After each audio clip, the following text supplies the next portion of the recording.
깊고 어두운 밤, 한국의 어둠 속에 숨어있는 소름 끼치는 이야기들이 여러분을 기다리고 있습니다. 안녕하세요. 오늘도 여러분과 함께 무서운 이야기를 나눌 한국의 어둠입니다. 오늘 들려드릴 이야기는 차가운 한기와 함께 다가오는 잊혀진 공간 속에 남겨진 공포스러운 기밀들입니다. 이제 어둠의 속삭임을 따라 두려움과 마주할 준비가 되셨나? 이 이야기를 통해 차가운 소름이 등골을 타고 흐르는 것을 느껴보세요.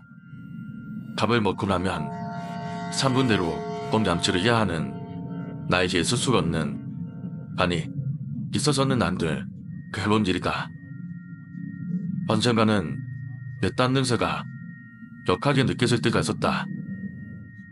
요즘처럼 습하거나 더운 날씨엔 하루 5달의 샤워도 받아치 않는다. 조금이라도 땀이 난 내 몸을 도저히 견딜 수가 없기 때문이었다.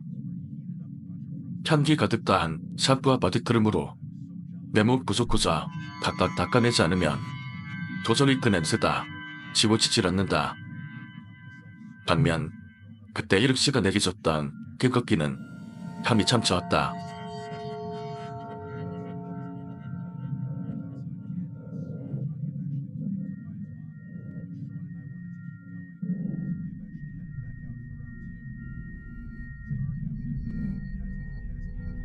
머리끼리 밀키보에 닿거나 혹은 얼굴에서 기름기가 올라오면 김전을 비린내라고 밖에 다시 표현하지 못할 그 잔한 냄새가 날 짜증나게 만들었다. 그럴 때면 또다시 직접적으로 몸을 구석구석 닦다며 왔다. 만약 시체라도 쏟고 있다면 이 역겹고 역겨운 냄새가 이쪽의 할머니로 바로 되는 것이었다. 혹여나 내가 죽는다면 난 반드시 처형할 생각이다. 더럽고 이 역한 냄새를 다른 사람이 맡게 할 수는 없는 노릇이다. 저번 주는 수도 검침원이라는 인간이 우리 집에 수조세가 가져오기 많이 나왔다며 점검하러 우리 집에 들린 일이 있었다. 혹시 우리 집에서 겁치가 나진 않아요? 억지로?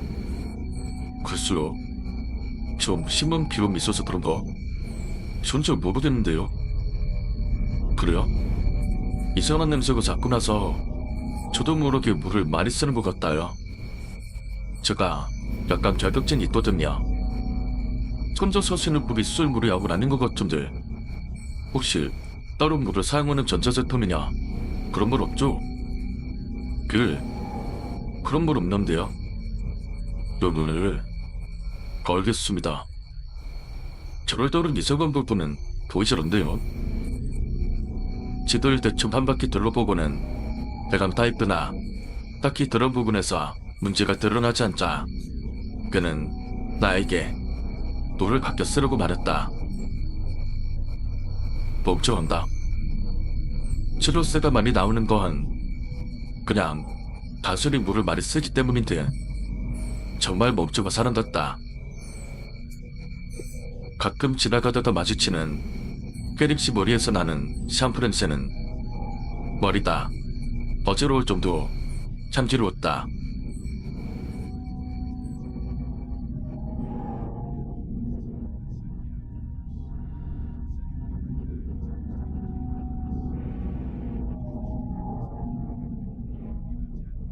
이젠 내 옷이나 속옷에서 나는 냄새조차 역할 때가 있다.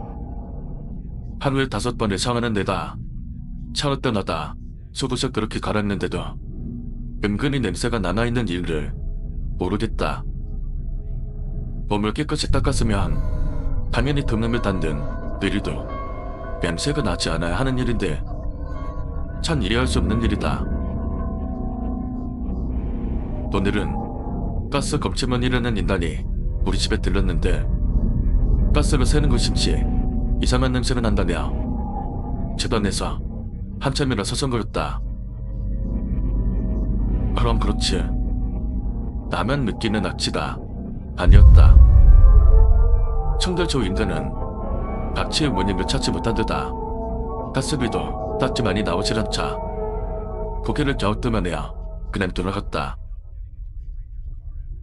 가끔 내림씨가 며칠이나 입고 있는 옷의 채취조차 향기로울 때가 있다.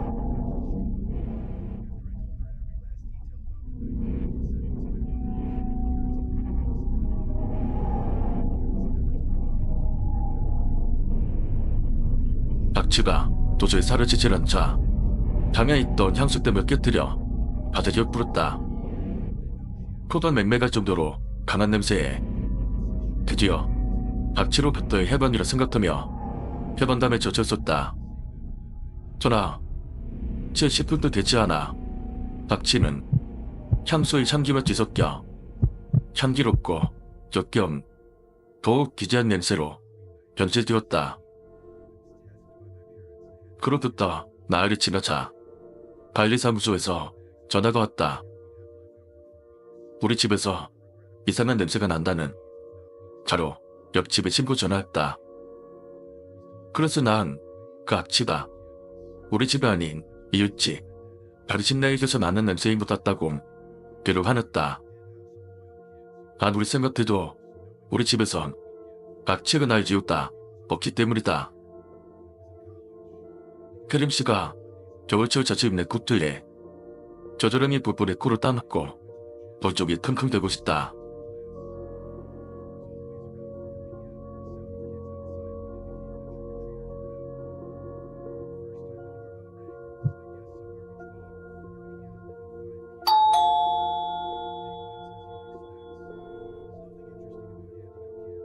한 달이 지나자 이제 옆집이 아닌 윗집과 아랫집에서까지 친구가 들어왔다며 관리사무소에서 전화가 왔었다.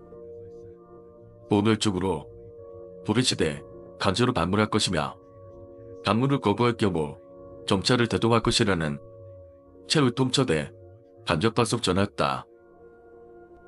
날씨 피해자이기 때문에 너무나 그토가다 기가 차곤 불쾌했다. 하필이면 왜 나를 의심하는 것이다. 난 이렇게나 깨끗한데 현관 뱃소리가 요란하게 울리며 밖에서 여러 사람이 모성대곤 바보석 치는 소리가 들리기 시작했다. 그리고 난 더욱더 문을 곧게 걸어 잠갔곤 문을 부수고 들어가겠다는 경보와 함께 무언가를 부수는 중대감 차이름이 들리기 시작했다. 난 아무리 생각해도 박쥐의 원인을 도저히 모르겠다. 내 방 침대 밑엔 내가 너무나 사랑하는 향기로 내릭씨가 예쁜 모습 그대로 얌전히 누워있을 뿐인데 말이다.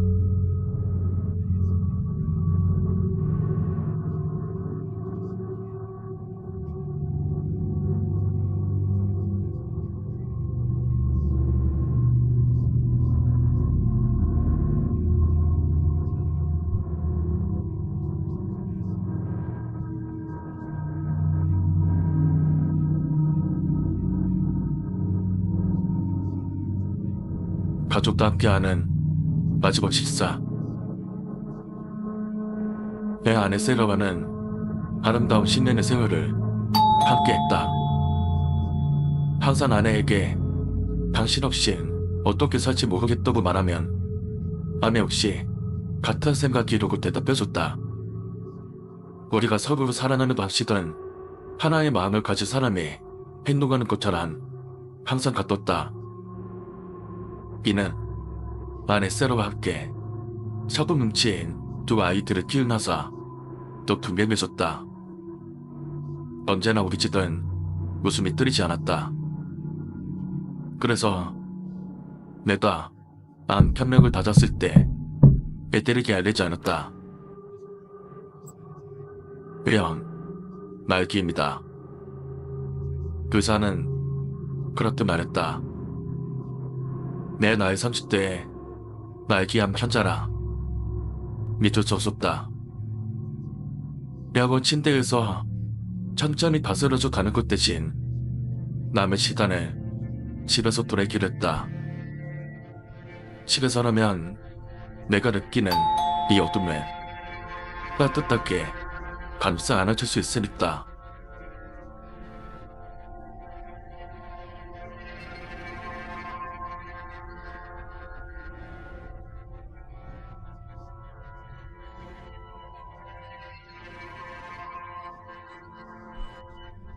애한 말집 판정을 받은 것이 벌써 2달이 지났다.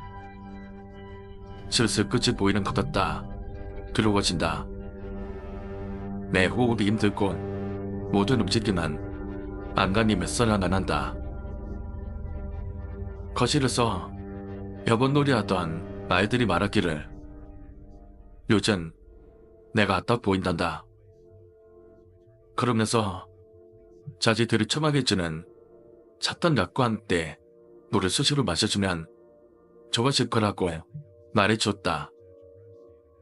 그런 아이들 면전에 대고 아니, 오빠는 나 아시지 않을 거야 라고 차마 말할 용기가 나지 않았다. 지금의 온통 내 머릿속은 내가 떠난 뒤에 아내에게 난듯이 치짐을 빈자한 무거운 진들이었다. 셀에 앉아서 어떻게 아이들을 먹여 살리지? 집세는 낼 수 있었다. 많이 힘들 텐데 내 뼈반기랑 낙 때문에 집에 있는 돈을 전부 끌어다 썼다. 물론 세라는 아이들에게 좋은 엄마였으나 그래도 마음에 걸리는 사실은 너도 아이들을 돌보는 단 내 몫이었다는 거였다. 아직은 몸을 움직일 여력이 있을 때 마지막으로 저녁을 차리고 싶어서 아내에게 도움을 청했다. 아내에겐 단단한 일도 내겐 지옥 같았다. 대부분의 작업을 수련하는데 어려움이 있었고 몸의 열감이 너무 심했다. 아내가 재료를 썰고 고난을 만드는 동안 난 최소한의 재료를 더하는 것만 할 수 있었다. 어느덧 식사 준비가 끝났다. 하지만 아이들을 돌 필요는 없었다. 집안 곳곳에 퍼진 냄새에 이끌려 방에 있던 아이들이 좀 더 주방으로 왔으니 말이다. 우리 네 식구는 식탁 앞에 앉았다. 이 자리가 안에 걸리기 전 가족과 함께 했던 수없이 많은 다른 저녁 식사와 다를 바 없다는 생각에 눈물을 왈칵 쏟았다랬다. 우리 부부가 준비한 음식 앞에서 내가 아내의 손을 잡는 것을 보며 아이들은 환하게 웃어두었다. 밥 먹기에 앞서 오랜 시간 내 마음 깊이 새겨둔 말을 아내에게 전했다. 당신 없이 어떻게 살아야 할지 모르겠어.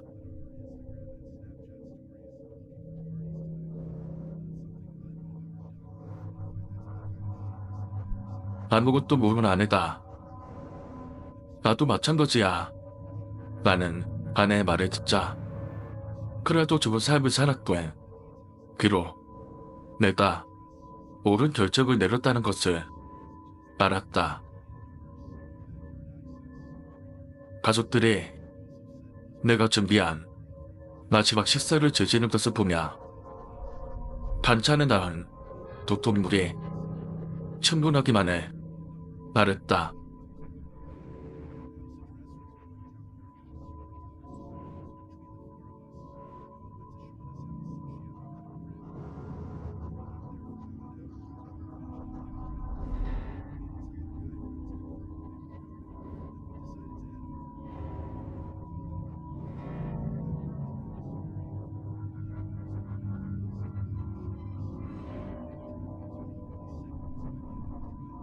사실 그래.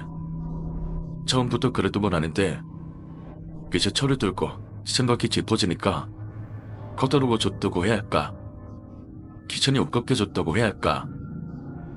좀 내적으로 철저하지를 하다 보니까 그럭저럭 잘 지내던 사람도 세상 싫어하게 된 거지. 진짜 별로의 내가 하나 있는데 그 있잖아. 좀 성능 자체가 안 좋은 그런 애. 예의도 없고 늘 사람 기분 상하게 하는 사람. 뭐 그냥 무시하면 된다 각오들 하는데 예전이라는 뭐랄까 지금은 그렇게 가만히 놔두지는 못하겠는 거지. 그냥 이런 인간이 존재한다는 것 자체가 막 혐오스럽고 못 견디겠다 이거라. 그래서 굳이 죽으라 하는 거군. 뭐 예를 들면 그러니까 이건 좀 사소한 걸 수도 있는데 고등학교 때지 않아? 그때는 이거 좀 만만하다고 해야 하나? 착하긴 한 것 같은데 뭔가 좀 내만 그런 거 있잖아. 보통이라면 크게 몰아지는 않았는데 일가 좀 이상했던데 뭔가 가심으로 좀 바라는 느낌? 막 반 애들이 자기한테 말 걸어줬으면 좋겠고 또 막 찾아주길 바라고 그런 걸 감정으로 집착하는 거지. 먹을 거 잔뜩 사와서 애들 나눠주면서 간식 끌고 어디서 좋은 걸 구해와서 애들한테 자랑하고 그런 거에 희열을 느끼다 보니까 이제 돈이 퍼쳐갈 거 아니야. 그렇잖아. 완전히 미친 거지. 아니면 그냥 관심돈 정자라 그런 거지. 용돈만으로는 감당이 안 되니까 애들 지갑에 손을 대는 거야 습기다. 나름대로 안 들키겠다고 이 친구 지갑에서 10,000원, 또 다른 친구 지갑에서 5,000원. 그런데 그런다고 안 들키겠어? 다 들키지. 그러다 순식간에 딱 걸려서 완전 쓰레기 취급 받았지. 웃기잖아. 별거 아니라고 생각할 수는 있는데 돌이켜보니까 나 이제 용서를 못하겠는 거야. 어떻게든 복을 접어야겠는 거지. 아, 아무리 그래도 이건 좀 너무 사소했나? 그래, 뭐 이거는 좀 순한 맛이 없고 매콤한 얘기도 있어. 그러니까 이거는 이해가 될지는 모르겠는데 그 대학생 때 어떤 여자 한 명이랑 친하게 지내고 있고 또 이 여자한테 관심이 있는데 정작 여자는 얘한테 관심이 없는 거야. 처음으로 발전 가능성이 하나도 없는 남사친. 아예 남자를 안 보는 거지. 둘이 만나서 밥도 먹고 놀러도 가고 천억의 수단을 다 떠는데 발전은 안 하고 그냥 친구였나 딱 고정된 거. 이런 분 뭔지 알지? 이게 뭐냐면 그러니까 감정 쓰레기통 역할? 빛이 만만한 자도다가 그냥 자기 하소연 하는데 쓰는 거거든. 일단 무조건적으로 내 편 들어주고 이야기 들어주고 하니까 좋잖아. 딱 쓰레기통 역할. 근데 웃긴 건 걔도 보리기 대충 자기 위치를 알아. 근데 그거로도 만족스러운 거야. 어차피 애인이 되는 거 꿈꿨던 일이니 그냥 이대로 충분하다. 그럴 때 내적 만족을 하는 거지. 문제는 그런 여자들 특징에 자기 행복하고 좋을 때는 또 안 찾아. 봐, 내일은 서로 사귀었다. 혹은 친구들이랑 잘 지내고 있다. 그럼 철짝동은 연락이 안 되었다가 매일이랑 싸우고 친구들이랑 트러블 하고 마음 상하고 기댈 데 없을 때. 그러니까 본인한테 안 좋은 일이 있을 때 연락한단 말이지. 행복할 때는 없고 두려움하고 우울할 때만 찾는 거야. 그러니까 보통 제정신인 사람이면 나는 얘한테 겨우 이 정도구나. 이런 일방적인 관계는 끊어겠구나. 이렇게 생각해야 되잖아. 근데 얘는 사고방식이 완전 이상해서 혼자서 미친 결론을 낸 거야. 얘는 행복하는 나를 안 찾아냈다. 얘는 불행해져야겠구나.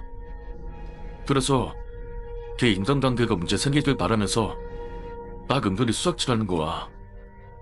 기회서 이상한 수능 터뜨리고 또 이간질하고 없는 얘기 만들어내고 개인 있으면 개인이 오해하게끔 이상한 상황기도 하고 싸우게 하고 떠돌림 당하게 하고 그렇게 여자를 완전히 고립시켜놓고 세상에서 오직 나날이 유일하게 이별이다. 이런 식으로 미친 상황을 만들어버린 거지. 뭐 그게 통했는지 찬동아는 나를 만족하면서 사는 것이더만 얼마 안 가서 들떠버렸어. 하면은 그야말로 쓰레기처럼 쓰레기가 돼버렸지. 근데 이런 건 가상이 없어. 그냥 뭐에도 좀 있었다? 난 아무 잘못 없다. 이러면서. 어때? 진짜 나쁜 놈 아니야? 이 정도면 나쁜 새끼인데 거치고도 되잖아. 어? 살아있을 자격도 없는 놈 아니야? 뭐 좋아. 또 다른 얘기가 있거든.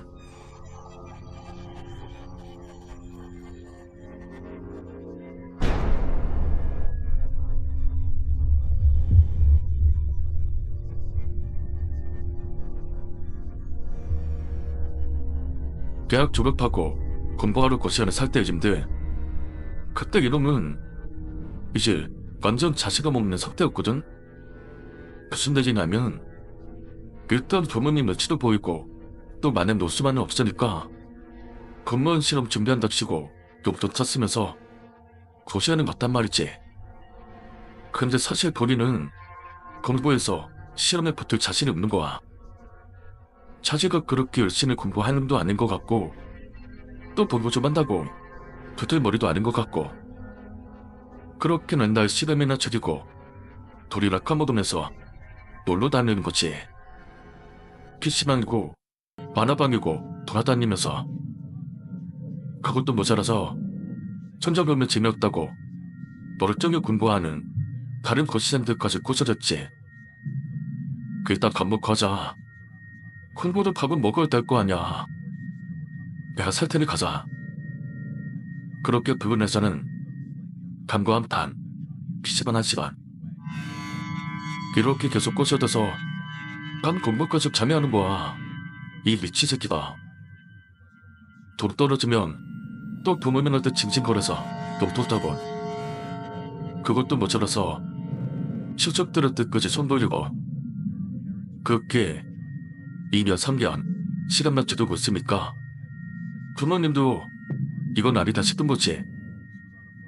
그래서 공부 때려치고 금전에도 어제 좀 취업해서 돈 벌어와라 해버린 거지. 지원도 전부 끝다시피 해가죠. 근데 공부도 안 하던 놈이 시험 필고 있겠어? 그냥 이런저런 핑계대면서 준비하는 척 공부하는 척 이제 용돈도 못 받으니까 고등학교 친구에서 얼마 대학 동기한테서 또 얼마 고시원에서 알고 지내던 사람이 어디 취업했다더라 소리 들리면 또 거기 찾아가서 얼마 빌려 쓰면서 평생을 그렇게 빌부터 산 거지. 돈도 없는 놈이 이할 생각은 안 하고 그냥 기생충 새끼 마냥 그렇게 민감 보내니까 이제 어떻게 수습을 못하는 거야. 일인도 너무 역시 많지. 나이는 먹었지. 이런 건 없지. 이제 뭐 되돌리고 싶어도 그냥 답이 없는 거지. 이게 지금 쓰레기가 세상에 어딨어. 이런 놈이 세상에 남을 써서야 되겠냐고. 하늘에 다 잡아치워야지. 산의 알근 뿌리까지 싹 뽑아버려야 한다니까. 이게 뜰려? 어? 가짜로 생각해보면 다들 그렇게 생각할 거 아니야. 저도 넣었다가다 뭘. 그래서 죽이는 거라니까. 다른 거창한 게 있는 게 아니야. 왜? 아주 좀 부족한 거 같대? 그럼 이런 건 어때? 돈 없고 능력 없는 주제에 여자는 욕심이 나는지 틈만 나면 연애할 궁이 나오고 머리도 나쁜 뒤에 힘든 걸 안 하려고 버티고 있으니 만명 백수 시제고 부모님께 전화해서 한다는 말이라고 돈 좀 보내달라는 소리밖에 없는 데다 매번 말만 그럴싸하게 하면서 정색하는 것 없이 시간이나 쳐내는 거지. 재집은 없으면서 신혼처럼 담론만 늘어놓지. 이런 개쓰레기 새끼가 살아서 뭐해? 이런 병신같은 새끼가 뭘 잘났다고 살아있냐고. 이렇게만 끼치고 너라는 데를 쓰레기를 하는 게 지잘못도 모르고 평생 낀데만 되는 나고수 새끼. 노력도 안 하고 그러지도 않는 버러지 같은 새끼. 장장 죽어도 무거운 사람처럼 된 실패자 새끼. 어? 그런 인간이 살아서 뭐해? 죽어야지. 걔가는 긴 새끼 마냥 평생에 그따위로 정신같이 살았으면 뒤는 뒤라도 잘못을 알아챘으면 양심상처를 기질이 네 맞잖아. 그냥 혀를 깨먹으로도 찢어야지. 근데 왜? 왜? 뭐 때문에 못하고 있는 건데? 왜? 왜 죽지도 못하고 벌벌 떨면서 혼자 지저리 헛소리를 하는 건데?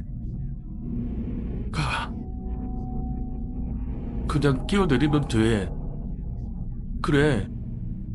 이제라도 철 들었고 정신 차렸으니까 돌 걷자.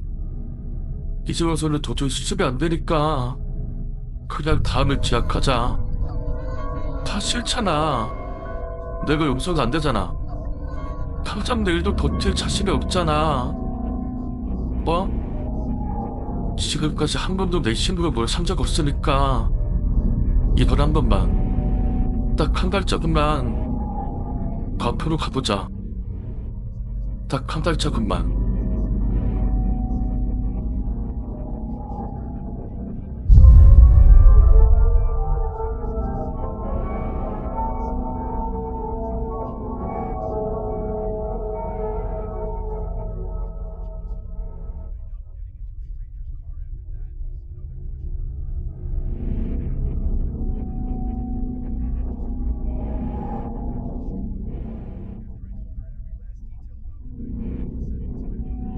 무엇 때문이었을까?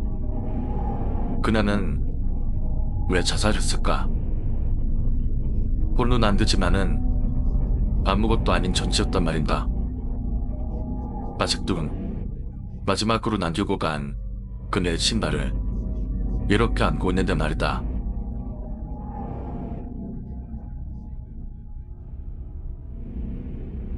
어깨가 식어버린지 오래지만 난 살며시 커피잔을 들어 식어버린 커피 한 모금을 마셨다. 그리고 창밖에 내리는 빗줄기를 멍하니 바라본다. 내 앞에는 오랜 친구 미루가 앉아있었지만 우리들은 벌써 몇십 분째 아무런 대화도 하지 않은 채 창밖에 내리는 비만 멍하게 바라보고 있는 줄이다.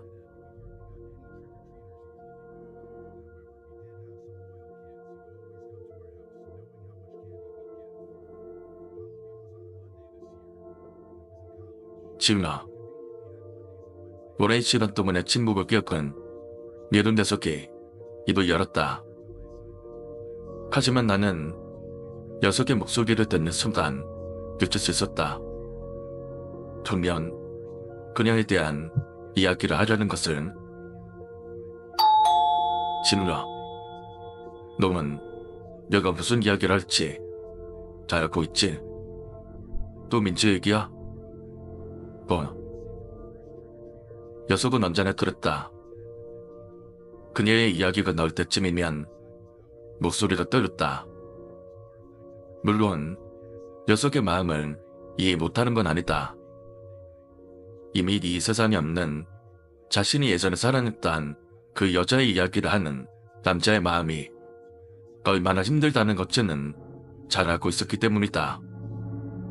하지만 그녀도 죽은 지 벌써 1년이 지났다. 그런데 왜 이 녀석은 아직도 그녀를 잊지 못하는 것다. 그녀의 유언장엔 자신의 이름조차도 없었다는 것을 누구보다 더 잘 알고 있는데도 왜 있다? 왜 그녀를 잊지 말지 않는 걸까? 이제 그만 잊을 때 되지 않았어? 그렇지. 녀석은 담배를 꺼내 입에 물었다. 1년 전만 해도 이 녀석은 담배를 피우지 않았다. 그런 녀석이 담배를 피우게 된 이유는 그녀의 죽음에 대한 괴로운 마음 때문일 것이다. 오늘 역시나 녀석의 입에서 그녀에 대한 이야기가 나오자 녀석은 계속해서 줄담배를 피우든다. 녀석의 괴로움을 다 이해하지 못하지만 어느 정도는 그의 마음을 이해할 수 있었다. 지금 내가 보는 친구의 모습은 분명 아니었다. 너 지금 네 모습을 민주가 보면 어떻게 생각했어? 글쎄, 민지는 워낙 말이 없어서 무엇이 녀석을 이렇게 비참하게 만들었을까? 정말 녀석에게 있어서 그녀는 세상 하나뿐인 소중한 존재였었다. 자신의 소중한 예생을 저릴 만큼이나 말이다.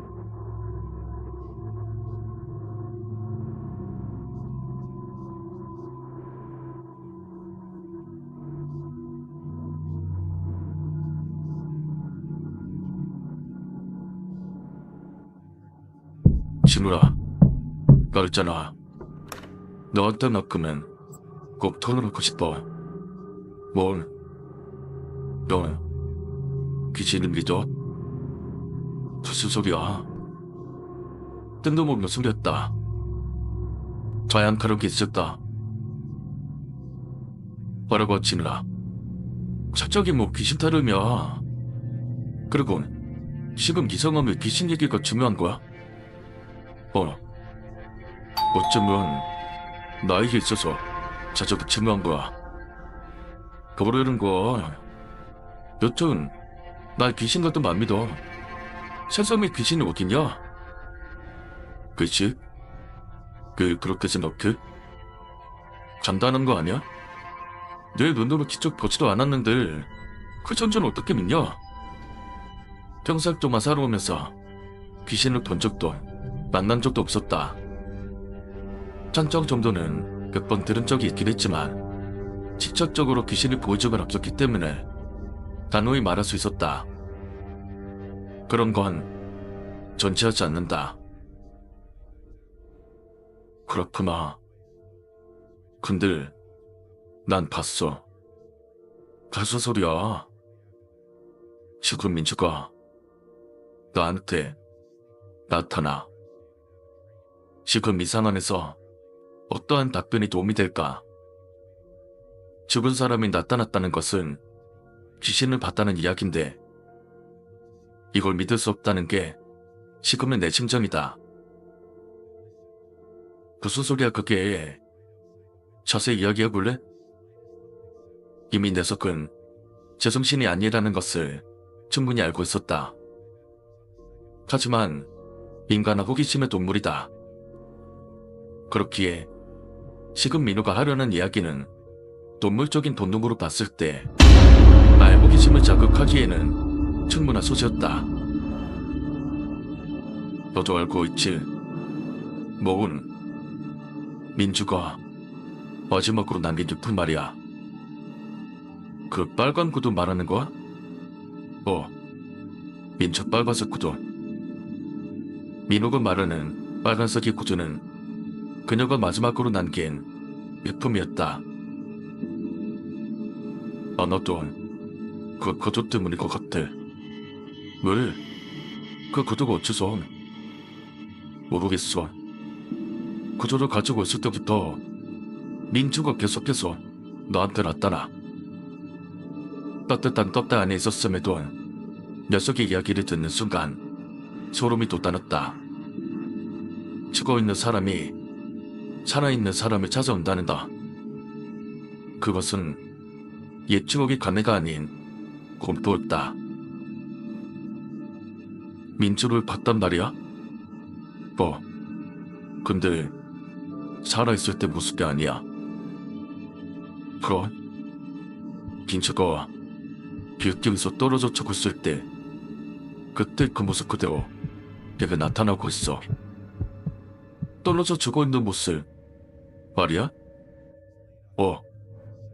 머리는 잠시 함몰되어 있고 희석 오피스는 붉은 피로 잔뜩 물들어 있어.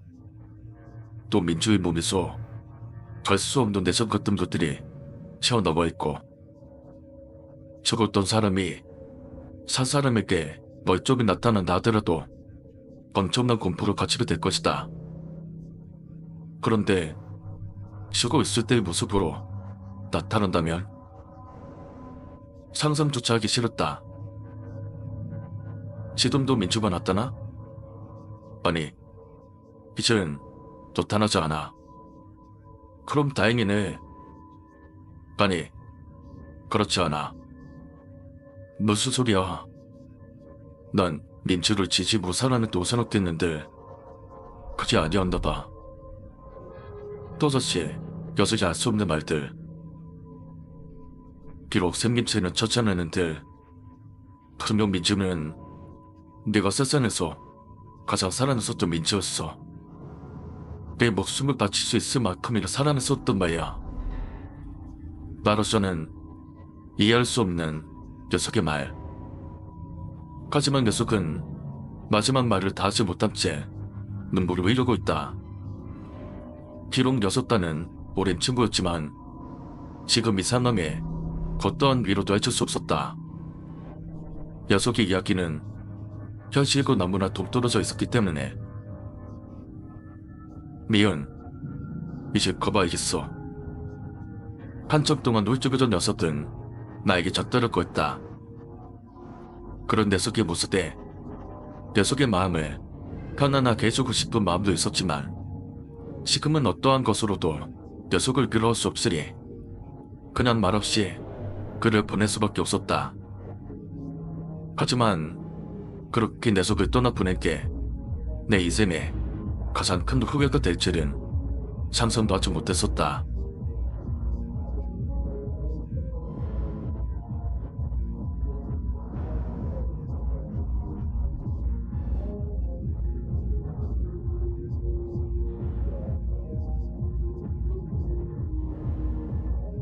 녀석과 헤어진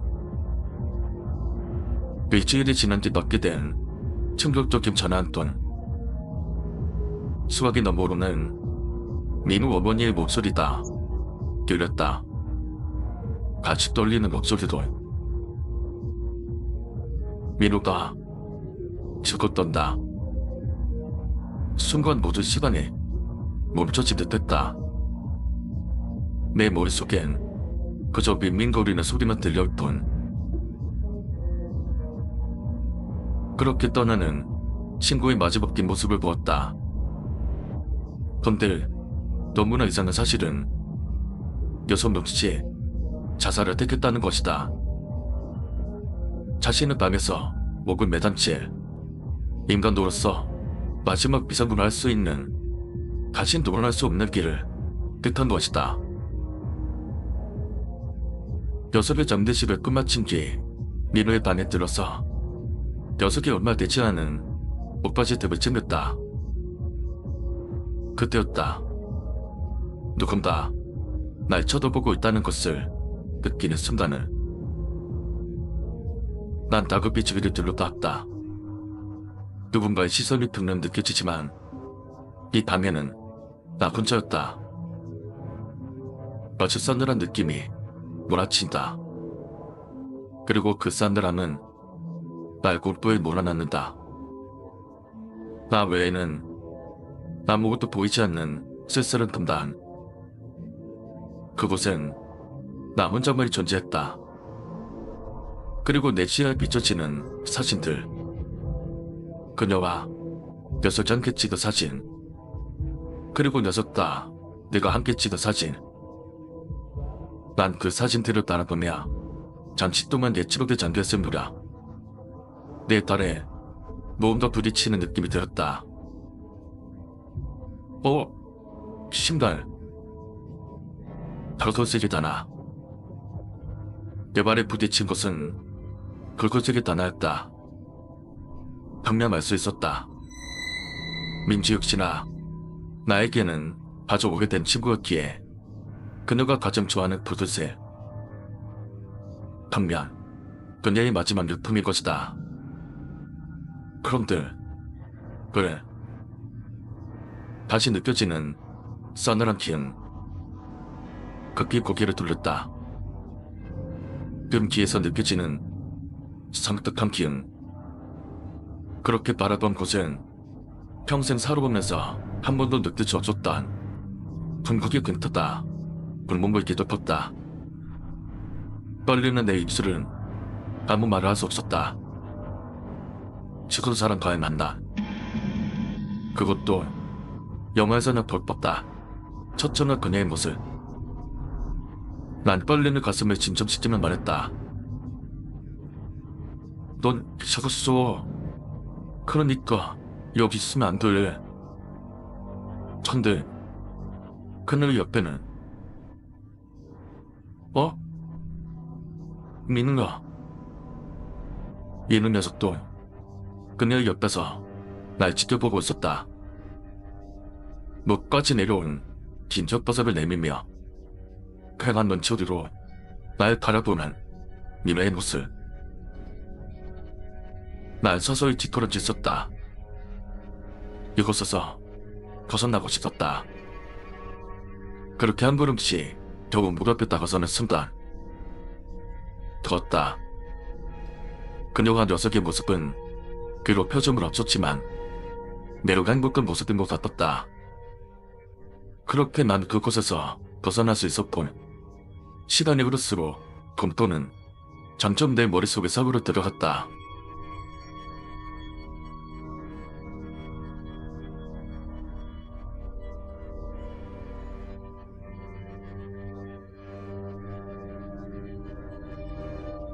민우 녀석은 자살할 때 신발을 벗지 않았다.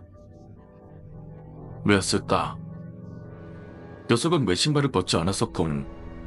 그녀는 왜 신발을 벗었을까? 혹시 자살할 때 신발을 벗는 이유는 같이 세상에 존재한다는 것을 알리기 위해서가 아닐까? 또 자신이 가슴 아끼던 그 한 가지를 가슴하지 위함은 아닐까?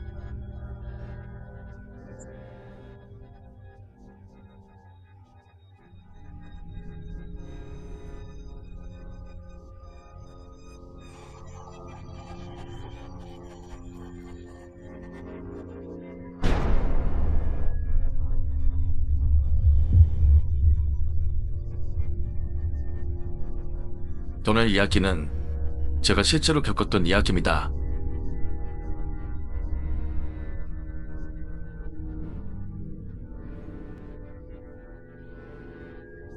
저희가 사는 서울 서초동에 있습니다. 그 산은 15층 규모의 제법 큰 건물이었군. 들리는 소문에 의하면 예전엔 이 자리가 공동묘지였다는 소문이 있을 정도로 연기가 가득한 곳이라고 합니다. 제가 다니는 회사 건물은 주말에는 거의 출근하는 사람이 없었고 저희 회사도 주말에는 쉬지만 가끔 한 번씩 돌아가며 담직 근무 좀 있습니다. 그리고 어느덧 제가 담직 근무를 맡은 날이었습니다. 전 회사로 출근해서 지 사무실에 앉아 멍하니 인터넷 속게임을 하다 저녁 6시쯤 배가 아파서 화장실 갈 때 들고 다니는 작은 핸드백을 들고서 화장실을 향했습니다. 평소는 많은 사람들로 부쩍거리던 회사이지만 겨울이라 그런지 배도 빨리 떨어지고 주말이라 그런지 사람도 없어 아무도 없는 컴컴한 복도를 걸어가니 좋은 마음에 주변을 들이번거리며 화장실을 향했습니다. 그러다 문득 옆쪽을 쳐다봤는데 다른 사무실에 남자 한 명이 있었고 이 건물에서 두 남자와 저를 제외하곤 아무도 없는 듯 했습니다. 저는 서둘러 화장실에 들어가 체크하는 화장실이 모두 비어있는 건 확인하고서 가운데 칸으로 들어가 핸드백은 화장실 문고리에 걸어두고 볼일을 보면서 확인하지 못했던 문자를 확인하고 있었습니다. 턴들 그 순간이었습니다. 어디선가 참바람이 부는 듯한 것이 느껴졌습니다. 그러다 갑자기 화장실 칸바지 아래에서 차이한 손이 쑥 하고 들어왔습니다. 강명 아무도 없는 걸 확인했고 누군가 들어오는 소리도 전혀 듣지 못한 데다 화장실 입구문을 자꾸 들어왔기 때문에 누군가 들어온다면 모를 리가 없을 텐데 말입니다. 갑자기 훅 들어온 여자의 손에 전 깜짝 놀라 진흙을 질렀습니다. 그런데 그 손을 보니 하얀 여자의 그 손은 무언가를 찾는 듯 바닥을 너덜거리며 흩어대는 것 같았습니다.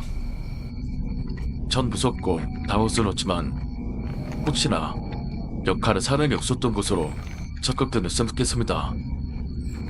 그런데 뭔가 좀 이상했습니다. 차연 그 손은 점점 더 깊숙이 들어오는 듯다. 한겨울을 옷을 입지 않은 왼팔이었고 시의 이상한 건 차를 각도였습니다. 화장실 아래칸으로 손을 집어넣으려면 꼬로 앉아서 문 아래쪽으로 손을 넣어 팔의 각도가 꺾이고 팔꿈치 쪽이 들려지는 것이 당연할 텐데 그 손은 마치 누워서 손을 집어넣은 것처럼 팔꿈치가 아래쪽으로 향해 있었고 설령 노숙 차를 넣었다고 해도 움직이기 불가능해 보이는 방향으로 차를 양옆뿐만 아니라 위아래로 바로 휘젓고 있었습니다. 이건 사람의 팔이 아니라는 생각이 들었군. 저는 팬이 속대에 빠져 건물이 떠나가라 기능을 지르며 발을 들어올려 화장실 벽에 붙이고 있었는데 그 순간 하얀 손 하나가 더 들어왔습니다. 그 손을 보니 손의 모양은 옆에 손과 비슷했지만 손의 반면이 왼손 오른손이 아니 모두 3단연이 오른손이었습니다. 저 손은 화장실 바닥 이곳저곳을 그저껏 다녔습니다. 그중 먼저 들어온 팔은 어깨 손까지 들이밀어 반대편의 쓰레기통까지 발을하고 있었습니다. 그리고 다른 팔은 먼저 들어온 팔에 반대바람으로 바닥을 더듬거렸습니다. 거기보다 온몸을 덮자 기절 직전까지 갔습니다. 하지만 그나마 다행인 건 그 팔들이 바닥만 뚫고 있어서 저를 만지거나 하지는 않았습니다. 전 그 팔이 제 다리에 닿지 않으려 변기에 앉은 채 다리를 들어 화장실 덕으로 지켰습니다. 그리고 그때 화장실 옆쪽에 사무실에 있던 남자가 제 비명 소리를 들었는지 제가 있는 곳으로 빠르게 달려와서 무슨 일이라고 소리쳤습니다. 그렇게 그 남자가 제가 있던 여자 화장실로 들어오자 바닥을 훑고 있던 손들은 버릇을 서려서 있었고 문에 걸을 넣은 핸드백이 흔들려서 시선을 위로 올렸다 보자 저작에 있던 손이 제 핸드백끈을 살짝 들어 바닥으로 떨어뜨리고는 그대로 사라져 버렸습니다. 전 급하게 뛰어들어온 남자에게 밖에서 아무것도 못한다고 물었지만 남자는 아무것도 못 봤다고 했고 저는 단체 시상대로 나와서 그대로 뼈분으로 샀습니다.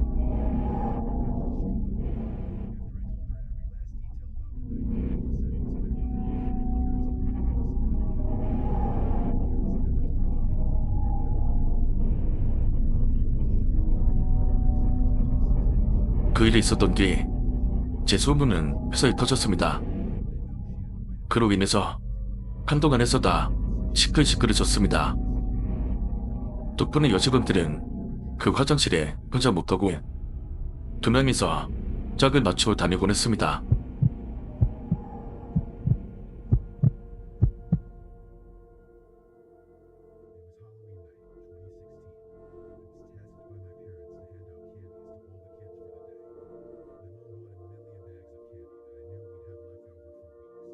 벌써 그 일을 덕은 지 1년이 더 지났지만 아직도 그 화장실에 들어가지도 못하고 미친 화장실을 쓰면서 화장실 안에서 땅에 달을 붙이고 보리도 못합니다. 꼭 싫어도 제가 헛것을 본 것이라고 해도 정말 이상한 건 화장실에 걸어놨던 핸드백은 정말로 혼자 떨어졌고 핸드백이 떨어지는 소리는 화장실에 들어온 남자도 그렇다는 사실입니다. 도대체 그 팔들의 정체는 뭐였을까요?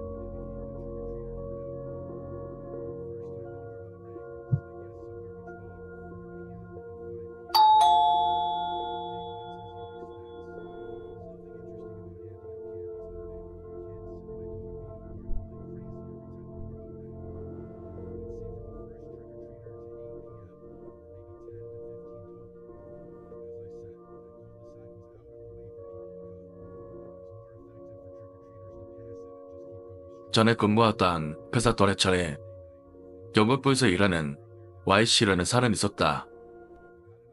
나이는 40대 정도로 도지에는 뜬금없고 일도 실수 없이 잘하는 분이었다.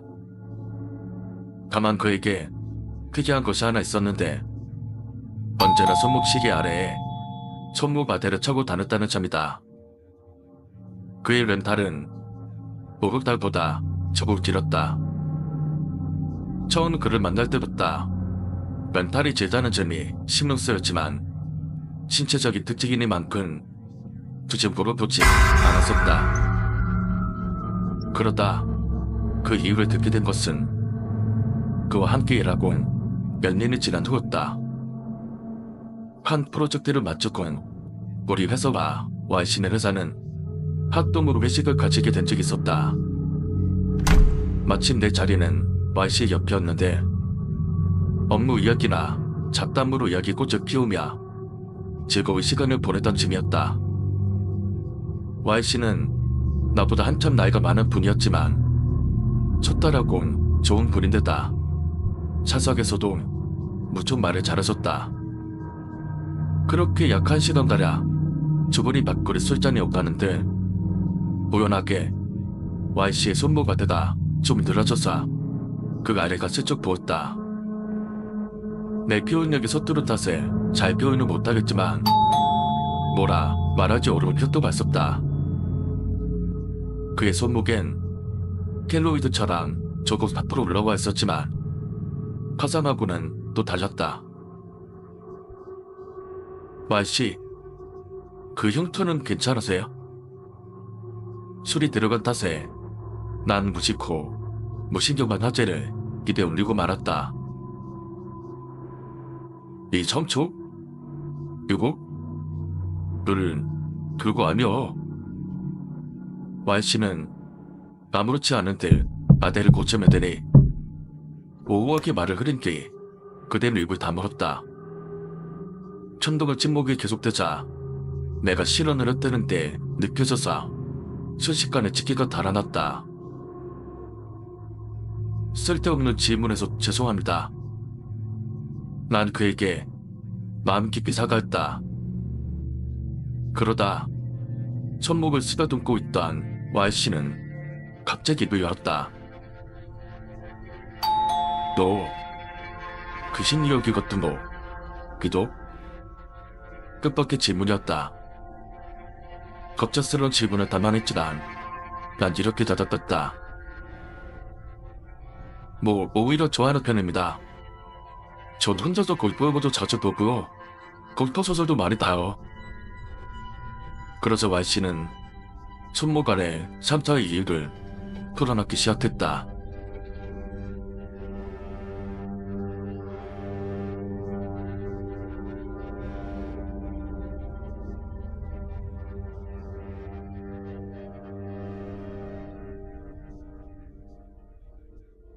Y씨는 고등학교 시절 여자친구와 반격 시험을 하러 간 적이 있다고 한다. 그곳의 폐가 건물은 귀신이 나온다는 소문이 돌던 곳이었다. Y씨는 여자친구와 그곳에 가봤지만 귀신이 나올 만한 분위기나 공포스러운 단 전혀 없었다고 한다. 두 사람은 뭔가 쏘건 듯한 기분이었지만 흥미진 곳에 누군가 제사를 지낸 것 같은 조촐한 제사장을 발견했다. 하지만 그것뿐이었다. 전력 시험이고 뭐고 실증이 난 Y씨는 여자친구에게 그만 돌아가자고 말했다. 하지만 여자친구는 어째서인지 제사상 앞으로 천천히 걸어갔다. 그리곤 이게 뭐야? 이거 봐, 이거. 제사상엔 그접과 젖대 그리고 돌이 올려져 있었다. 크기는 주먹만하고 특별히 별다를 것 없는 어디에나 굴러 다닐 법한 돌이었다. 여자친구는 제사상에 손을 올리더니 아무렇게나 돌을 치고는 Y씨에게 내밀었다. 기와 먼거 기념품으로 이거 가져갈까? Y씨는 여자친구에게서 돌을 따졌다. 돈을 가져. 그거 들고 가서 어쩔 수를. 그리고 나서 원래 있던 곳에 원래 놨으면 좋았을 텐데. Y씨는 돌을 건물 밖으로 던져버리고 말았다. 그렇게 담력 시험은 그것으로 끝났지만 큰일이 일어난 것은 바로 그 다음날이었다.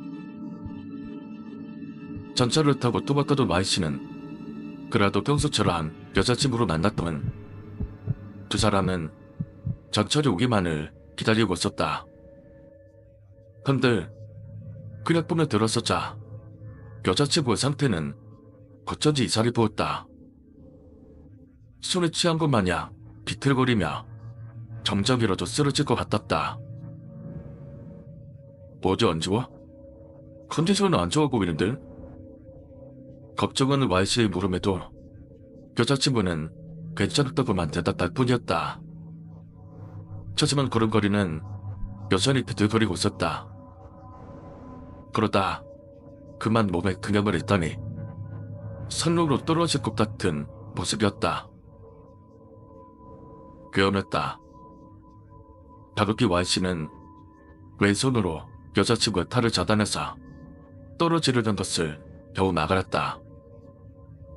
하지만 어째서인지 Y씨의 왼손은 그의 의성하는 단대로 천번 잡은 여자친구의 탈을 놓아버렸다. 여자친구는 그대로 선로에 떨어져 여기에 진입하고 있던 전철에 치이고 말았다. 갑작스러운 사고에 Y씨는 주저앉아 그 섬을 지르며 여자친구 이름을 계속 불러댔다.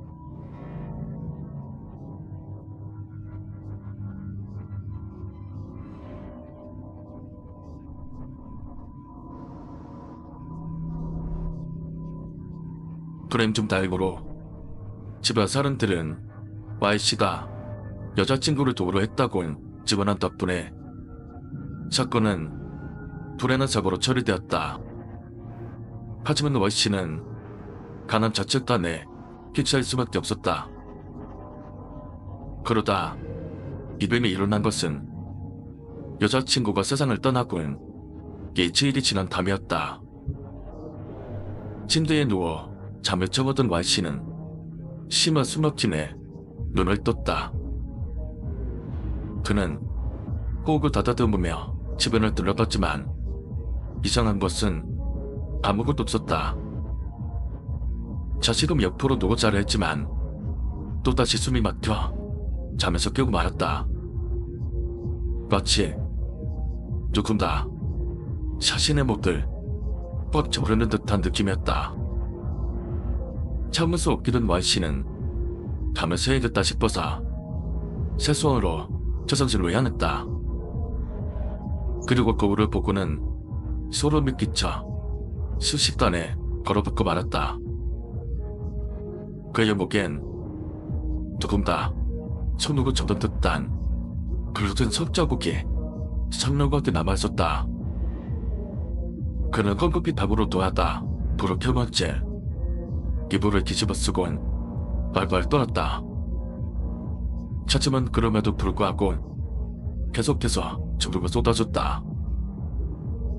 그렇게 꾸벅꾸벅 졸고 있는 Y씨에게 자신은 숨막힘이 찾아왔다. 이불을 걷어찬 Y씨는 그제서야 자신의 목을 조르는 것의 정체를 알아차렸다. 자신의 왼손이었다. Y가 잠에 들면 왼손은 자아를 가진 것처럼 Y씨의 목을 조르기 시작하는 것이다. Y씨는 침대 옆에 있는 찌쯤의 끈을 매달아서는 왼손을 묶은 채 잠에 들었다고 한다.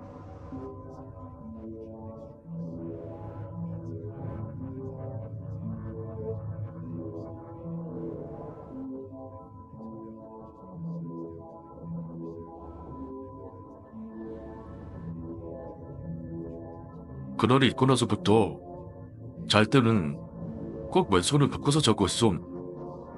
이렇게 세모는 집 없어 섬찟내며 마이씨는 힘없이 웃으며 아대를 벗고 난 왼쪽 손목을 보여주었다. 손목이 계속 쓸려서 이렇게 되는 거라고. 기왕 이렇게 된 거 궁금했던 걸 물어보자 싶어서 질문을 던졌다. 왼팔이 조금 더 긴 것도 그것 때문이다. 너는 그렇겠지. 그럴 줄 알았으면 오른손이랑 양 발목도 같이 묶어두고 잘걸 그러다 싶어. 그는 그렇게 말하며 평소처럼 껄껄 웃었다. 근데 Y씨, 것 같은 건 받아봤었나? 받아봤지. 몇 번이고 그수 받아봤어. 근데 그 폐가에 다시 가서도 몇 번이고 서져있는데 건들더라. 용서해지질 않아. 그럼 그때 던졌던 그 돌은 어떻게 됐어요? 쳐서 갔는데 결국은 못 쳐졌지. 못 터지 않고 믿는 그런 돌이었으니까. 그날 던져버리지 않았으면 어땠을지 지금도 후회하고 있어. 내가 생각할 수 있을 만한 대책은 이미 다 해본 듯했다. 나는 얕은 질문으로 안 좋은 추억을 다시 떠올리게 한 것이 죄송스러워 겉들 줄 몰랐다. 죄송합니다. 아무 도움도 못 되어드리면서 이야기만 듣고. 아니요, 괜찮아. 됐어. 딱히 손대는 이야기도 아니고 내가 정신만 차리면 왼손은 나쁜 짓을 못하니까. 이 이야기를 들은 내게는 소름 끼치는 이야기지만 Y씨는 이미 이 계기 현상과 타협이 끝난 것일지도 모른다. 뭐 그렇지 뭔. 만약 내가 찍게 된다면 아마도 왼손한테 살을 당하는 건 아닐까 싶어. 그 말을 마지막으로 Y씨는 이야기를 마무리했다. 그리고 얼마 뒤 난 리즈가 하게 되었고 Y씨와도 연락이 끊겼다.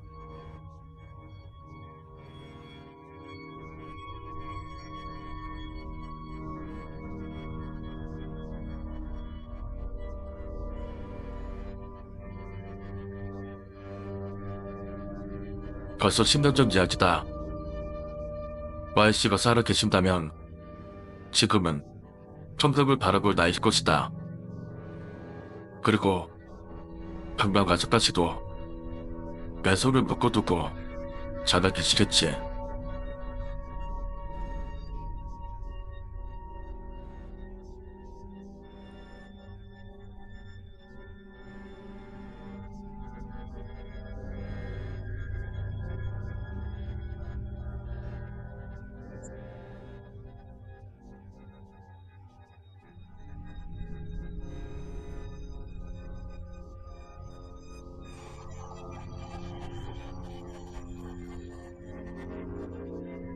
발자국.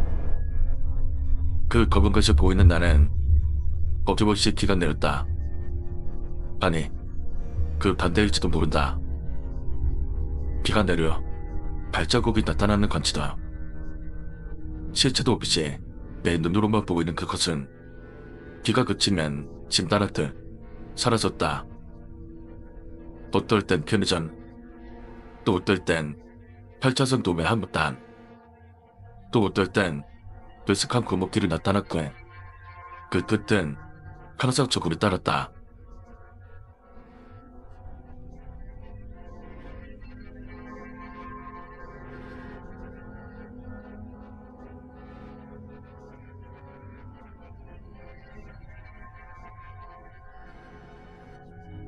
일 년 전에는 그때도 지금과 다름없이 기름직을 전달하며 살아났다. 하루 벌어 하루 먹고 사는 이제.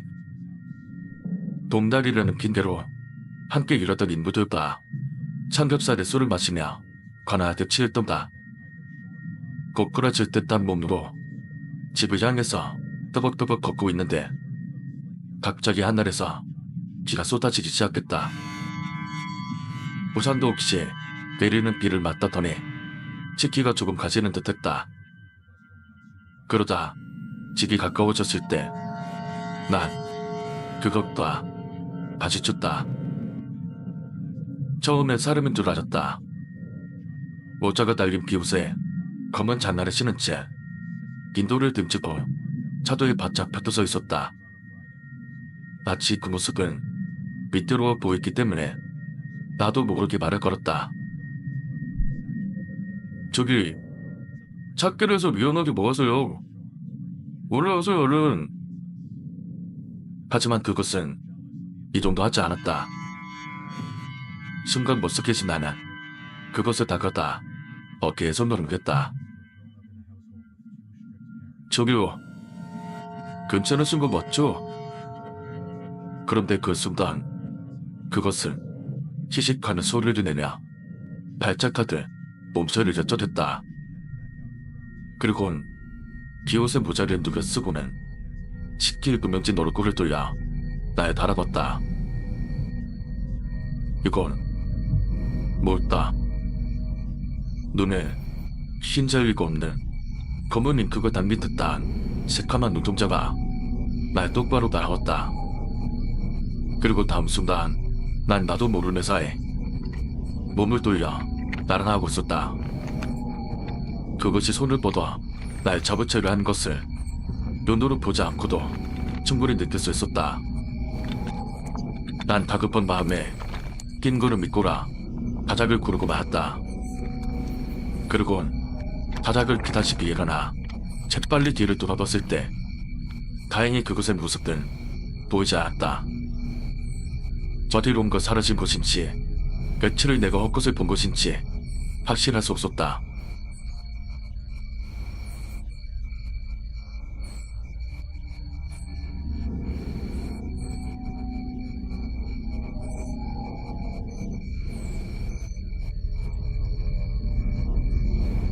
그 일이 있고 며칠 뒤 비가 내렸다. 검사장 현장에서 토대를 나르고 있던 나는 작업이 중단되자 다른 인부들과 함께 천막 아래에서 가대를 태우고 있었다. 그리고 그때 처음으로 그것을 보았다. 사람들을 어깨너머로 보이는 전문 발자국. 끈적한 타락을 묻은 신발이 짚고 지나간 것처럼 보이는 그것은 빗물이 흙바닥에 고이고 흐르는 와중에도 등 모양이 선명했다.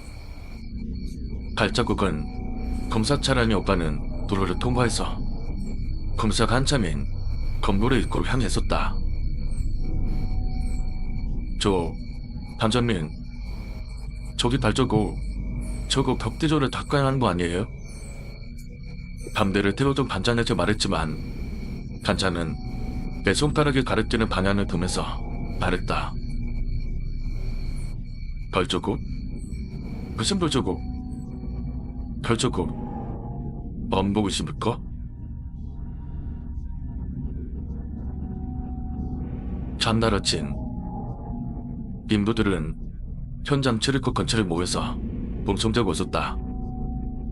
경찰이 사고를 조사하고 구급대가 시신을 수습하고 나서야 현장에 들어갈 수 있었다. 어쨌든 거조과생들이 건물에 숨어들어 술을 마셨던 그중 한 명은 난방이 설치되지 않은 건물에서 떨어졌다는 소문이 돌고 있었다. 사고가 일어난 건물은 전날 발자국 이상했던 곳임을 난 깨달았다. 한들 저녁까지만 해도 선명히 보이던 발자국은 벌에서 사라져 있었다. 그 후로도 비가 오는 날이면 어김없이 발자국이 나타났다. 그리고 그것은 늦으면 보였다.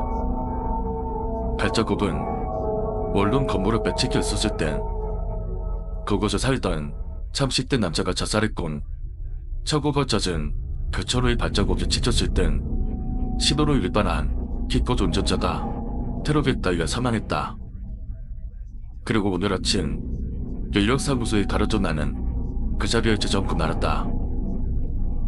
눈락된 시커멓고 끈적한 그 발자국이 당장이라도 현관으로 쳐들어올 듯 성명이 찍혀 있었다. 난 현금물을 걸어 잠그고 창밖을 돌이 역시나 비가 내리고 있었다. 틀림없이 그것이다. 그것은 날개로 올 것이다. 발자국을 따라서. 어떡하나 저렇다. 사실 장장과 유랑띠가 올지도 모른다는 생각은 진작하고 있었다. 장장과 발자국이 날 향할지도 모른다고 해. 난 그럴 때를 대비한 고민을 하게 됐다. 발자국이 나타난 것은 청상 조금이 따르지만 그럴 대사는 꼭 정해지면 안 되지 않을까 하는 생각. 정신을 가다듬은 나는 혀만을 놔줬다. 횡단한 발자국이 닿았다. 조심히 계단을 내려갔다.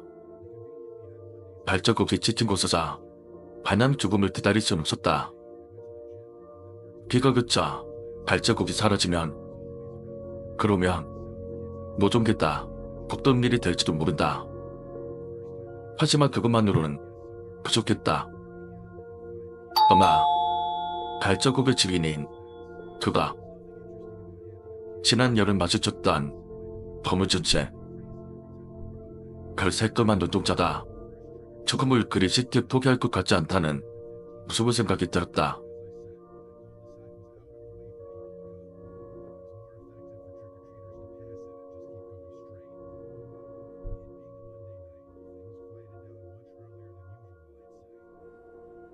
계획을 실행하기 위해선 날 대신할 사람이 필요했다.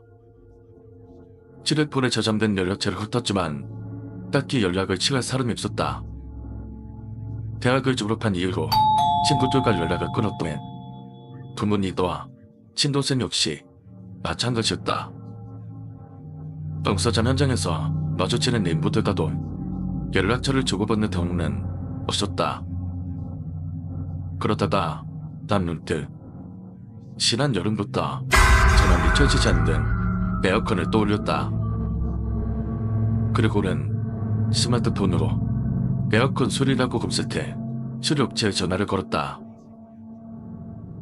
저 에어컨 소리 오늘 당장 가능할까요? 꺼내라 가지마.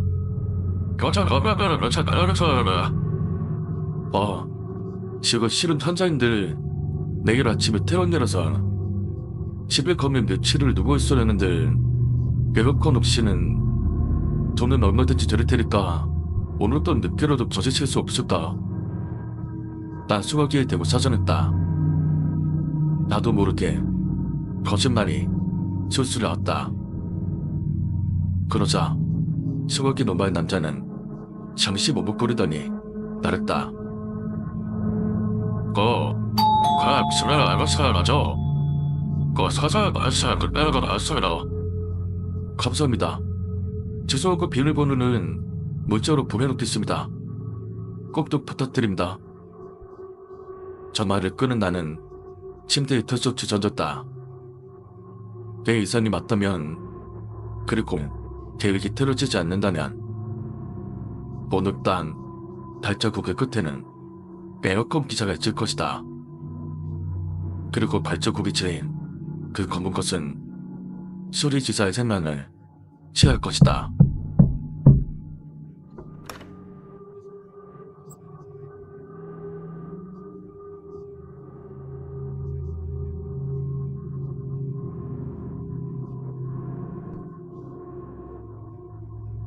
여전히 비는 계속해서 내리고 있었다. 언제쯤 그쳤다. 그리기에 부는 내일 아침부터 하늘이 맑을 거랐다. 비가 그치면 다 괜찮아질 것이다. 그렇게 될 것이다. 꼭 그래야만 한다.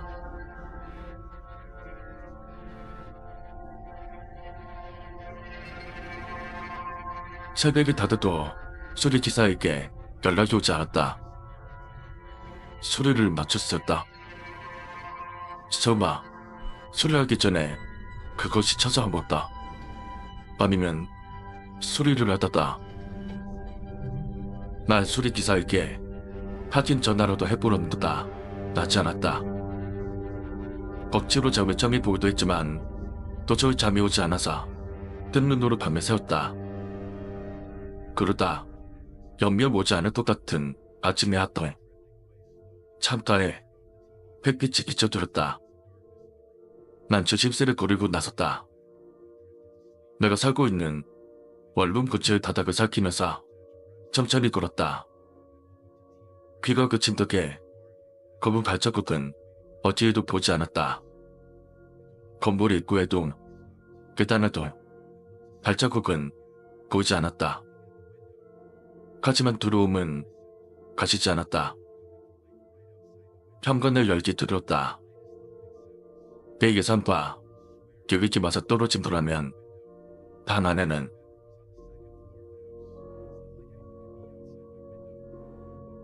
그런 다음에 심장이 스쳐 느꼈다. 현관을 비밀 도로를 눌렀다. 문고리를 돌리는 손이 발을 떨었다. 한참이나 호흡을 가다듬다 문을 석 제쳐들었다. 5평 남짓의 원룸. 평소와 다름없는 어제 내가 집을 나설 때 딱 그대로의 평정이 펼쳐졌다. 뭐지? 아무리 없던 건가? 서울에서는? 난 리모컨을 찾아 에어컨을 작동시켰다. 그러자 삐리림 소리와 함께 한기가 품어나왔다. 전원이 켜지는 걸 보면 간밤에 소리지르다 방문원이 분명했다. 이렇게 끝난 건가? 잔소리 자리를 피하는 것마다 시동을 피할 수 있는 건가? 난 침대에 털썩 주저앉았다. 그때 지인하고 휴대전화가 울렸다. 저 알았습니다. 에어컨 끄습니다. 폭풍 도치하고 능물가스 배출했습니다. 신문을 입건해주세요. 수리기사가 보낸 메시지였다. 난 감사하다는 답장과 함께 10만 원을 이체했다. 그리고는 침대에 누웠다. 심장이 풀려서인지 스르르 별이 간댔다.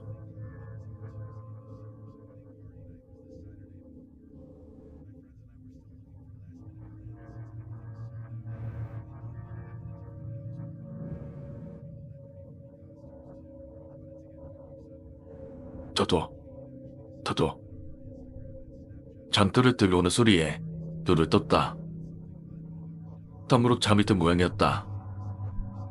눈을 뜨는 순간 온몸을 털들을 건드렸다. 뱃살이 돋았다. 식도맛을 쏟다. 현관 덕에 누군가 방에 좋은 거였음을.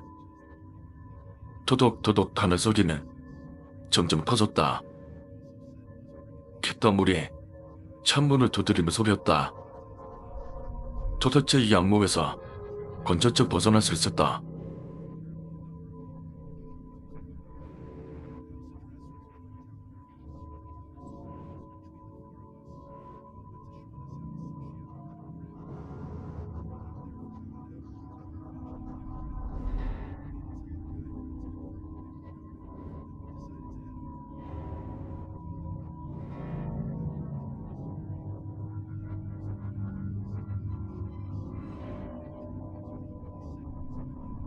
잠드실 시간에 싸난 정으로 길을 보면 이상한 놈이랑 눈이 마주친다.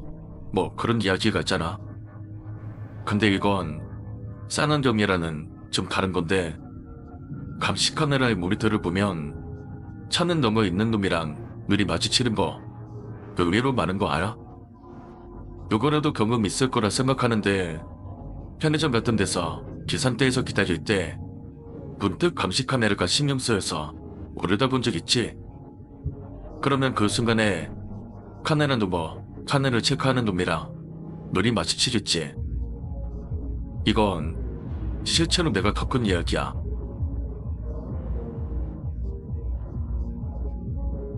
전에 고향에서 큰 마트 경비 알바를 했었는데 8시간 근무 중 3시간은 감시 카메라 모니터를 주시하는 거였어.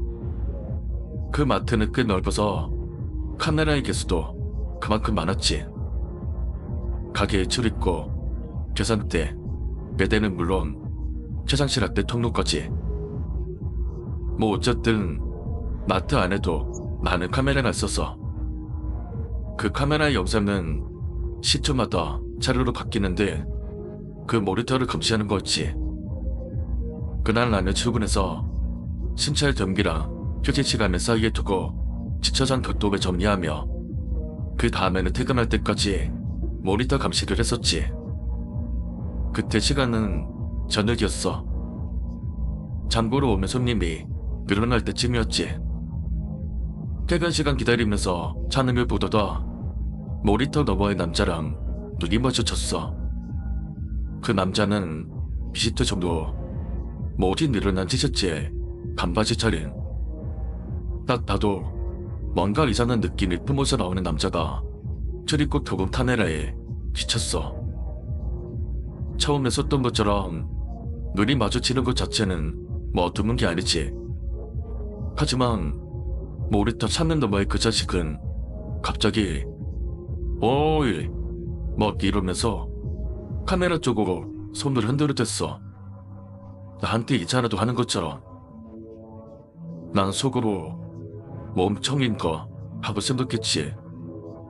그러다 화면은 10초에 한 번씩 차례대로 자동으로 바뀌면서 다시 출입국 카메라 화면이 됐을 때 나 남도결에 목소리를 내면서 웃어버렸어.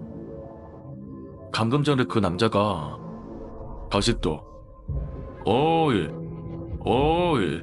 하면서 그때까지 손을 흔들어대고 있었으니까 마치 감시 카메라를 지시하고 있다는 걸 알고 있다는 듯이 말이야. 그리고 10초 뒤 화면이 또 바뀌고 이번엔 매대 서쪽의 카메라 쪽이야. 그러자 거기에 아까 그 남자가 전력질 중에서 화면 안으로 또 들어와. 또 그러면서 어이 하면서 활짝 웃으면서 손을 흔들어대는데 진짜 청사름은 아닌 것 같아. 보통 감시 카메라 지시하다 보면 막 졸리고 그러거든. 근데 진짜 전환조 때문에 폭소하면서 웃고 그랬어. 그러면서 10초 뒤 화면이 또 바뀌면서 이번엔 내 반대쪽 카메라다 화면에 비춰졌어. 앞에도 말했지만 내가 일하던 마트는 꽤 넓은 마트였거든. 여기까지는 카메라에 나오려고 오진 않겠지 라고 생각하자 어이 하는 목소리랑 하늘 끝쪽에서부터 사망 쪽으로 뛰어오면서 또 양손을 흔들어대며 카메라를 보고 웃고 있더라. 진짜 불나사름이었어. 그래도 마트 안에서 소름 피우는 거는 좀 아니지 않아? 난 순찰 중인 선배 경비원한테 무슨 날라 그랬어. 손내릴 모니터 실입니다. 마트 안쪽 주방 통로에 어떤 남자 손님이 소년을 피우고 있습니다. 거기 그 자자자자 그러면 소환해야지. 뭐라 건강하나요? 아니요 뭐 그런 건 아니고요. 그냥 큰 소리 내면서 카메라에 손을 드는 멍청이가 있어서요. 큰 소리로 어이 이러면서 이쪽을 향해서 손을 드는데요. 여보세요?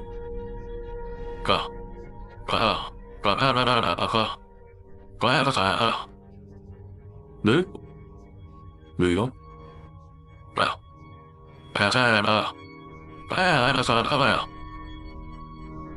뭔데 이렇게 갑자기 차내는 거? 그 정신나간 남자는 주방통로 카메라에 제일 밑까지 이동해서 여전히 손을 흔들고 있었지. 또 여전히 변함없이 환하게 웃으면서 소리치고 있더라. 나는 또 살짝 웃음을 뿜으면서 참가가 시키는 대로 녹화 모드를 바꾸고 모니터를 전원을 꺼버렸어. 그 순간 모니터실은 여느 때처럼 잠적이 됐지. 거기서 알아차렸는데 말이야. 감시 카메라는 마이크가 안 달려있어.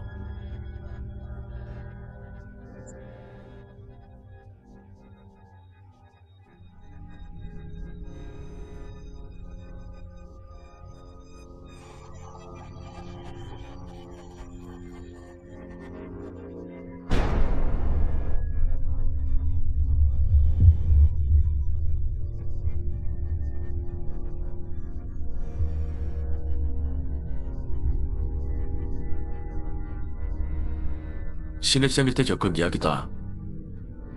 2008년 대학 시절 신입생일 때 나는 과제를 맡고 있었다.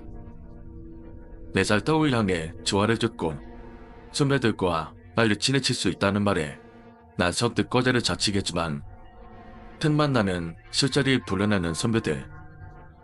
굳은 일을 해야 하는 자리인 과제를 하게 된 것이 큰 후회가 되었다. 게다가 과 조두라는 녀석은 뭐가 그리 진짜는지 그가 해야 될 것까지 내게 떠넘기질 수 있기 때문에 나의 불만은 날이 갈수록 점점 커지고 있었다. 그날 역시 조조가 해야 될 일이었던 나간 학생들의 수업이 뜬다고 강의실 청소하는 돗다리를 내가 하고 있었을 때였다. 강의실 앞엔 커다란 화이트보드와 마구잡이로 나와있는 교사들과 삐뚤삐뚤 엎드러져 있는 책상들. 난 2층에 위치한 강의실에 어지러져 있는 책상들과 의자를 정리하면서 그냥 과제하지 말걸, 내가 왜 이딴 걸 한다고 해서는, 이런 말 따위들을 조얼거리고 있었다. 그리고 그때 시간은 저녁 9시가 조금 넘은 시간이었다. 내가 정리하는 이 강의실의 건물은 4층으로 된 금대 건물이었는데 이쯤에 자동 옆에 있는 또 다른 건물과 도름다리 형식으로 이어져 있었다. 난 이쯤에 정비를 마치고서 3, 4층에 있는 강의실을 정리하기 전 다른 건물로 이어지는 도름다리 중간쯤에서 난간에 판을 기대고 담배를 피며 한숨을 돌리고 있었다. 그때였다. 어디선가 시선이 느껴졌다. 고개를 돌려보니 우리 공대 건물과 이어져 있는 반대편 공대 건물 4층에서 어떤 여자가 이쪽을 금시하고 있었다. 여자는 머리가 길었다. 또 여자의 얼굴은 보이지 않았다. 실내에 불이 켜져 있고 아마 역당이라 그런지 여자의 얼굴은 보이지 않았다. 야간 대학생들의 강의가 끝났을 시간이라 뭐지? 라고 이상하게 생각하면서도 개소롭지 않게 넘겼었다. 그리고 담배를 다 핀 뒤 나머지 강의실을 정리하라 3층으로 올라갔다. 그때도 난 토들거리며 3층 강의실을 정리하고 있었는데 앞에 화이트보드를 보니 기분 나쁜 그림이 그려져 있었다. 머리를 삼가는 여자다. 흰 눈물을 휘이며 손가락으로 내 쪽을 가리키고 있는 기분 나쁜 그림. 아니, 기분 나쁘기보다는 사실 섬뜩했다. 난 조심스럽게 속으로 욕을 뱉어대며 그림을 벅벅 지는키 책걸상을 정리하는 중 우연찮게 착화를 바라봤는데 아까 4층에서 나를 의미시하던 여자다. 이번엔 나와 같은 층인 3층에서 날 정면으로 의미시하고 있었다. 잠금 화이트보드에 그려져 있던 그 모습과 똑같이 날 손가락으로 가리치면서 속으로 난 시겁했지만 이제 3층 강의실도 거의 마쳤고 4층 강의실만 정리하면 됐었기 때문에 애써 무시하며 4층으로 올라갔다. 그런데 4층 강의실에 있는 화이트보드에도 그림이 그려져 있었다. 이번엔 눈을 위쪽으로 향했건 손가락도 위쪽을 향해 있는 위를 의미시하는 기분 나쁜 그림. 난 화들짝 놀라며 재빨리 창가로 다가가 아래쪽을 살펴봤다. 맞춰서 아니나 다를까 이번엔 아까 그 여자가 2층 구름다리에서 손가락으로 위쪽을 향하고는 나를 위로 의시하고 있는 게 아닌다. 평소에 귀신을 본 적도 없고 그런 걸 믿지도 않지만 온몸에 소름이 돋으며 뭔가 잘못되었음을 직감했다. 난 점리고 뭐고 서둘러 강의실을 빠져나가려는데 고개를 돌리다 보니 다시 화이트보드 쪽으로 시선이 가게 된 순간 난 그 자리에서 굳어버렸다.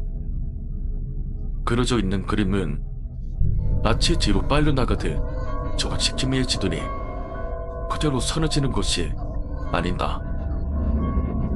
그리고 다음 순간 난 일생 최대의 공포를 느끼게 되었다.